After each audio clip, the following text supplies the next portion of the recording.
بسم اللہ الرحمن الرحیم۔ میں عثمان قاسم بیرون صاحب ویلفیئر میموریل فاؤنڈیشن سے CEO Bin Qasim international construction company.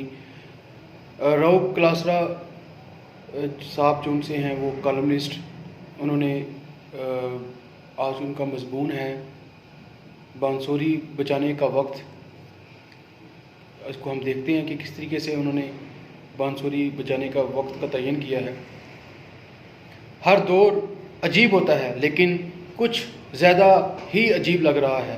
جس دن بلوچستان میں ہزارہ کمیونٹی کے 11 مزدوروں کی لاشیں لواحقین کے سڑک پر رکھ کر بیٹھے ہوئے تھے، 6 بہنیں کہہ رہی تھیں کہ ان کے گھر اب کوئی مرد نہیں بچا، اس وقت اسلام آباد میں وزیر اعظم اپنے ترجمانوں کی فوج کو لے کر بیٹھے یہ سمجھ رہے تھے کہ اپوزیشن کو کیسے ٹف ٹائم دینا ہے، ہر TV شو میں سوشل میڈیا پر کیسے ان کے پرخرچے اڑانے ہیں، کسی کے ساتھ تو رعایت نہیں برتنی۔ اس وقت وزیر اعظم بننے کو بے تاب مریم نواز بہاولپور میں عوام کو بتا رہی تھی کہ عمران خان نے 31 جنوری تک استعفے نہ دیا تو حشر برپا کر دیں گے۔ عمران خان اور مریم نواز دونوں سونے کا چمچ منہ میں لے کر پیدا ہوئے۔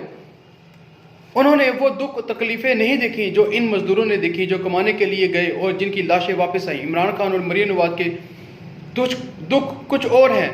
ان کی خواہشات انسانوں پر راج کرنے کی ہیں اور ان کے دکھوں پر رونے کی نہیں۔ عمران خان صاحب کی والدہ کینسر سے فوت ہوئی تو وہ آج اس دکھ کا اظہار کرتے ہیں۔ اس دکھ کو پوری قوم نے محسوس کیا اور اسی دکھ کے سہارے ہسپتال بنا کر وہ وزیر اعظم تک بن گئے۔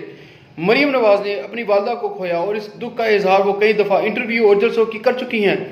عمران خان اور مریم نواز دونوں صرف اپنے اپنے دکھوں کا پتہ بتاتے ہیں، لیکن انہیں اس دکھ کا اندازہ ہی نہیں جو ان 6 بہنوں کا ہے جن کا اکیلا بھائی مارا گیا۔ اب جنازے کو کندھا دینے والا بھی کوئی نہیں پہنچا۔ بڑے لوگوں کی ایک بات اہم ہوتی ہے کہ ان کے نزدیک دکھ تکلیف صرف وہی ہوتا ہے جو ان کے پاس ان کے ساتھ پیش آئے۔ ٹریجڈی کی تعریف تو 2500 سال پہلے یونان میں کر دی گئی تھی کہ غم وہی ہوتا ہے جو بڑے انسان کا ہو۔ وہی ٹریجڈی ہے جس کا شکار بادشاہ، شہزادے یا شہزادیاں ہوتی ہیں۔ عام لوگوں کی مصیبتیں دکھ کو کوئی اہمیت نہیں رکھتے۔ عمران خان صاحب کی والدہ نے وفات پائی تو پورا جہاں ان کے ساتھ آج تک آنسو بہاتا ہے۔ مریم نواز کی مدر کی موت کا دکھ بیان کرتی ہیں تو کتنی آنکھیں نم ہو جاتی ہیں، لیکن ہزارہ مزدور مارے گئے، ہزارہ کے اندر بے شمار مزدور مارے گئے۔ اسلام آباد میں نوجوانوں کو گولیوں سے بھون دیا گیا مگر کوئی آنکھ اشک بار نہیں ہوئی، کیونکہ مارے جانے والے ٹریجڈی کی تعریف پر پورا ہی نہیں اترتے تھے۔ اگر آپ چاہتے ہیں کہ پورا معاشرہ آپ کے دکھ میں روئے، پھر آپ کا بادشاہ یا بادشاہوں کی اولاد ہونا ضروری ہے، ورنہ آپ ایک عدد لاش ہیں جس پر صرف آپ کا خاندان، رشتہ دار یا چند دوست ہی آنسو بہائیں گے۔ میں حکومت کے ترجمان پر حیران ہوں کہ جب سینکڑوں لوگوں کو 11,000 میں حکومت کے وقت ترجمان پر حیران ہوں کہ سینکڑوں لوگ 11 مزدوروں کی لاشیں سڑک پر رکھ کر بیٹھے تھے، تو اس وقت ترجمانوں کو سمجھایا جا رہا تھا کہ انہوں نے کیسے اپوزیشن کو پھٹیاں ان کی اکھاڑنی ہیں۔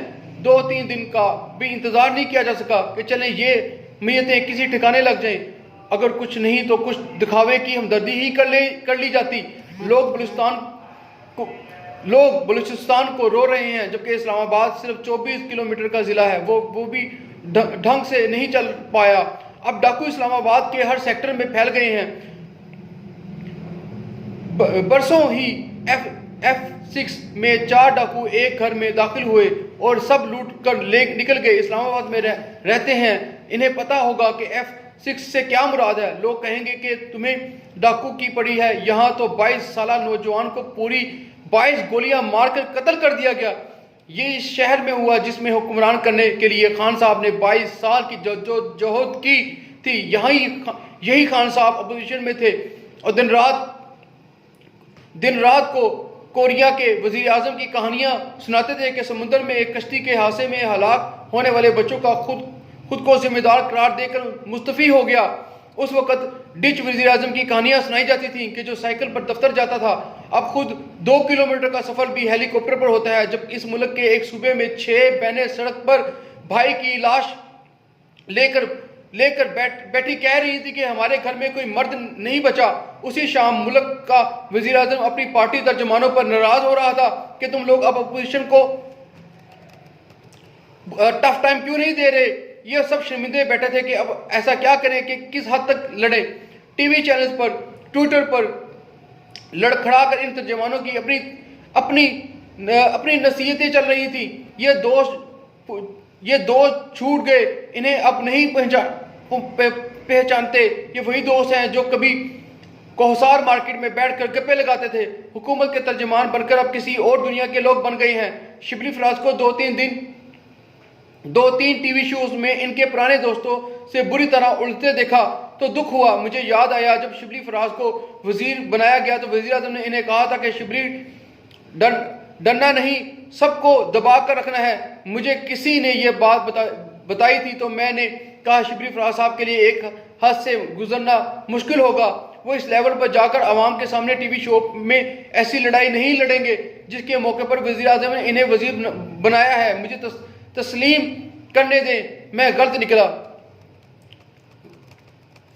غلط ہونے کی بات آئی تو یہی دیکھ لیں کہ پچھلے کا کابینہ اجلاس میں انکشاف ہوا کہ ایل این جی کے کنٹریکٹس وقت پر نہ ہونے سے اب اربوں روپے کا نقصان اپنی جگہ. لیکن اصل دکھ یہ ہے کہ وزیروں کو یہ پتا تھا کہ ہر سال دسمبر، جنوری اور فروری میں گیس استعمال ہوتی ہے، لہذا پہلے سے ایل این جی خرید لینی چاہیے. لیکن کوئی گیس نہیں خریدی گئی. اس وقت گیس کا ریٹ $2 سے $4 تک تھا. اب کئی گنا زیادہ ریٹ بڑھ چکا ہے. اور کابینہ میں وزراء نے تسلیم کیا ہے کہ وقت پر فیصلہ نہ کرنے سے نہ صرف اربوں روپے کا نقصان ہوا بلکہ عوام پر بھی برا تاثر گیا. لیکن ذمہ داریاں وزیر اپنے پر لینے کے لیے تیار نہیں. یہ اربوں روپے کا نقصان تیل کی قیمتیں بڑھا کر پورا کیا جا رہا ہے. یوں ایک مشیر وزیر پیٹرولیم کے بابوس کی نااہلی کی سزا عوام کو پٹرول کی قیمت میں بھگتنی پڑ رہی ہے. آج کل پی ٹی آئی میں گمسان کرن پڑا ہے. وزیر اعظم آرام سے بیٹھے اپنے دو پسندیدہ لوگوں کو لڑائی کو انجوائے کر رہے ہیں. کابینہ کی منظوری کے بعد جب پی ڈی ایم کی تقرری کی گئی تو اسے پی ٹی وی بورڈ کے نئے چیئرمین نعیم البخاری نے معطل کر دیا. اس سے پہلے پی ٹی وی کے اہم لوگوں کو نعیم بخاری نے اپنے اسٹاف سے برطرف کر دیا تھا، جبکہ ایم ڈی نے اس لیٹر پر دستخط کرنے سے انکار کر دیا تھا. ان کے بغیر پی ٹی وی کیسے چل پائے گا؟ اس پر بخاری صاحب نے ایم ڈی کو شو کاز کا نوٹس دے کر معطل کر دیا. اب ایک اور کام کیا جا رہا ہے کہ P T V director sports کے ڈائریکٹر نعمان نیاز کو ہٹا کر ایک اور صاحب جو ڈائریکٹر اسپیشل اسائنمنٹ تھے کو ڈائریکٹر سپورٹس لگا دیا گیا ہے. اس تقرری پر ایم ڈی کے دستخط نہیں بلکہ کنٹرولر سے آرڈر کرائے گئے ہیں. آپ اندازہ کریں گے جن سے ایک پی ٹی وی نہیں چل رہا وہ 24 کلومیٹر اسلام آباد نہیں چلا پا رہے، انہوں نے پورا ملک کیسے چلانا ہے؟ جن کو ترجیحات بلوچستان میں سڑک پر بھائی کی لاش رکھے 6 بہنیں کے دکھ درد نہیں سمیٹے جا رہے، انہوں نے ملک کیسے چلانا ہے؟ اسلام آباد میں 22 سالہ نوجوان کا ثانیہ نہیں، شہر بھر میں پڑھتے ڈاکے اور قتل نہیں، بلکہ یہ کیسے اپوزیشن کو ٹف ٹائم دینا چاہتے ہیں؟ ان سے ہم کیا توقعات لگائے بیٹھے ہیں؟ ویسے باقی سب کام ان 2.5 برسوں میں عمران خان صاحب نے کر لیے ہیں. بس آخری ایک کام رہ گیا ہے، وہ ہے کہ روم کے بادشاہ نیرو کی طرح بانسری بجانا. جی رو کلاسرا کے یہ کالم تھا، اس کے اندر مختلف موضوع پر بات کی گئی.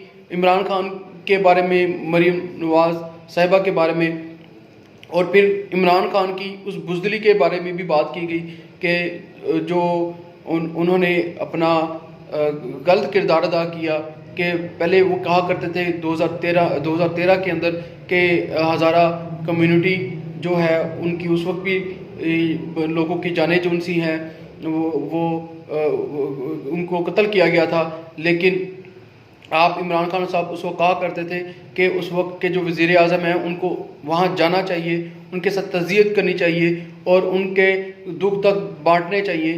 ٹھیک ہے، ان کے جو لواحقین ہیں ان کو واپس تو نہیں لٹایا جا سکتا، لیکن ان کے دکھ درد بانٹ کر ان کو تسلی دی جا سکتی ہے. تو آج 2021 ہے اور 2021 کے اندر وہی سہانیہ واپس دہرایا گیا ہے 2013 کے اندر جو ہوا تھا. لیکن آج عمران خان صاحب وہاں پر نہیں جا رہے اور وہاں پر جا کر لوگوں کے ساتھ دکھ درد نہیں بانٹ رہے. اور وہ لوگ چاہتے ہیں کہ کم سے کم آپ عمران خان صاحب آئیں تاکہ ہمارے دل کو تسلی ہو، ہمارے وقت کا وزیر اعظم آئے جو بلند و بالا جو تقریریں کیا کرتا تھا، اور اب عام عوام کی بات کیا کرتا تھا، مزدوروں کی بات کیا کرتا تھا، کسانوں کی بات کیا کرتا تھا، اور چاہے جو چھوٹے بچوں کی بات کیا کرتا تھا، غریب بچوں کی بات کرتا تھا، غریب عوام کی بات کیا جاتا تھا. آج ہمیں وہ عمران خان بالکل بھی نظر نہیں آ رہا، اور ہمیں بڑے افسوس کے ساتھ کہنا پڑتا ہے کہ عمران خان اپنے تمام جو ان سے ہیں، وہ جو انہوں نے خواب پاکستانی عوام کو دکھائے تھے، اس کے اندر مکمل طور پر ناکام ہو چکے ہیں. اور ہم جو ان سے ہے اب عمران خان صاحب سے مزید امید نہیں رکھ سکتے کہ وہ وہ بلند و بالا دعوے کیا کرتے تھے، ہم اس پہ اب یقین نہیں رکھتے. اگر عمران خان صاحب 5 منٹ 10 منٹ کے لیے ہزارہ کمیونٹی کے پاس چلے جائیں گے تو ان کی شان میں کوئی فرق نہیں آئے گا. اور ہم دعا گو ہیں کہ اللہ تبارک تعالیٰ عمران خان صاحب کے دل میں ڈالے اور وہ وہاں پر جائیں اور وہاں کے لوگوں کا دکھ درد بانٹیں اور ان کو تسلی دیں. باقی آپ کو اگر میری ویڈیو بری لگی ہو تو آپ مجھے کمنٹس میں بتائیں، میں مزید اچھی کرنے کی کوشش کروں گا.